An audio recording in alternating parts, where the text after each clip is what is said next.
sama aku Putri Yuliana Cendrawati. Jadi, di sini aku akan ngejelasin tentang serba-serbi kurikulum Merdeka Gagasan Sekolah Dasar. Di kurikulum Merdeka ini, kita akan membahas 4 poin. Yang pertama yaitu pembelajaran dan penilaian, yang kedua kurikulum Merdeka tanpa KKM, dan yang terakhir pelaporan kemajuan peserta didik. Dari poin pertama yaitu pembelajaran dan penilaian, yang akan kita bahas terlebih dahulu yaitu prinsip pembelajaran. Terdapat 5 prinsip pembelajaran. Yang pertama, pembelajaran dirancang dengan mempertimbangkan tahap perkembangan dan tingkat pencapaian peserta didik saat ini, sesuai dengan kebutuhan belajar, serta mencerminkan karakteristik dan perkembangan peserta didik yang beragam, sehingga pembelajaran menjadi bermakna dan menyenangkan.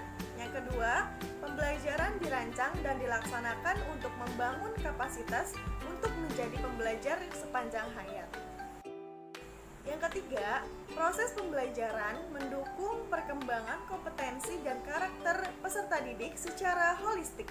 Yang keempat, pembelajaran yang relevan, yaitu pembelajaran yang dirancang sesuai konteks, lingkungan, dan budaya peserta didik, serta melibatkan orang tua dan komunitas sebagai mitra.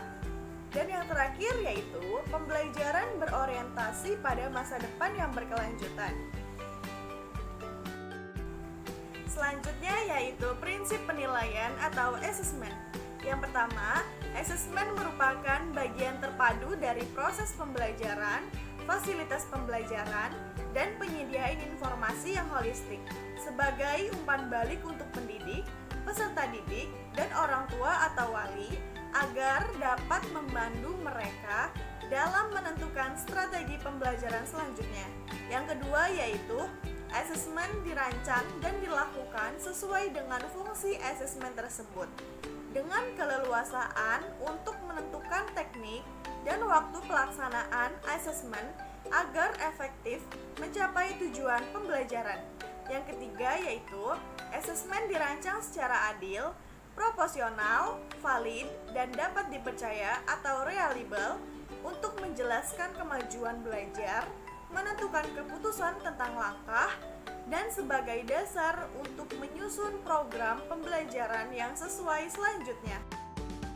Yang keempat, laporan kemajuan pembelajar dan pencapaian peserta didik bersifat sederhana dan informatif, memberikan informasi yang bermanfaat tentang karakter dan kompetensi yang dicapai, serta strategi tindak lanjut. Dan yang terakhir, hasil asesmen digunakan oleh peserta didik, pendidik, tenaga kependidikan, dan orang tua atau wali sebagai bahan refleksi untuk meningkatkan mutu pembelajaran. Poin kedua yaitu kurikulum Merdeka tanpa KKM. Apakah kriteria ketuntasan minimal atau KKM masih berlaku pada kurikulum Merdeka? Jawabannya yaitu ketuntasan hasil belajar tidak lagi diukur dengan KKM yang berupa nilai kuantitatif.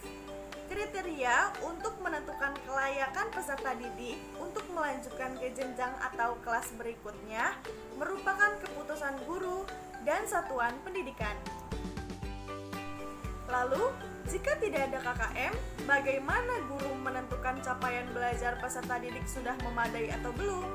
Jawabannya, capaian belajar diketahui dengan mengidentifikasi capaian tujuan belajar. Guru diberikan keleluasaan untuk menentukan kriteria ketercapaian pembelajaran sesuai dengan pembelajaran. Lalu, bagaimana mengukur ketercapaian pembelajaran?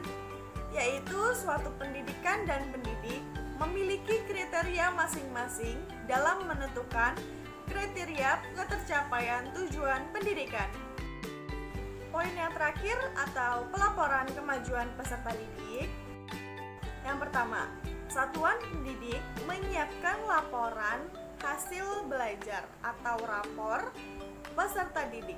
Yang kedua, rapor peserta didik SD atau MI meliputi komponen identitas peserta didik, nama satuan pendidikan, kelas, semester, mata pelajaran, nilai, deskripsi, catatan guru, presensi, dan kegiatan ekstrakurikuler.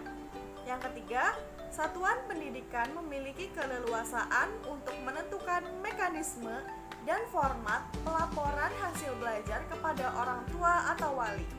Yang keempat, pada SD atau MI, satuan pendidikan dan pendidik memiliki keleluasaan untuk menentukan deskripsi dalam menjelaskan makna nilai yang diperoleh peserta didik. Yang kelima, pelaporan hasil belajar disampaikan sekurang-kurangnya pada setiap akhir semester.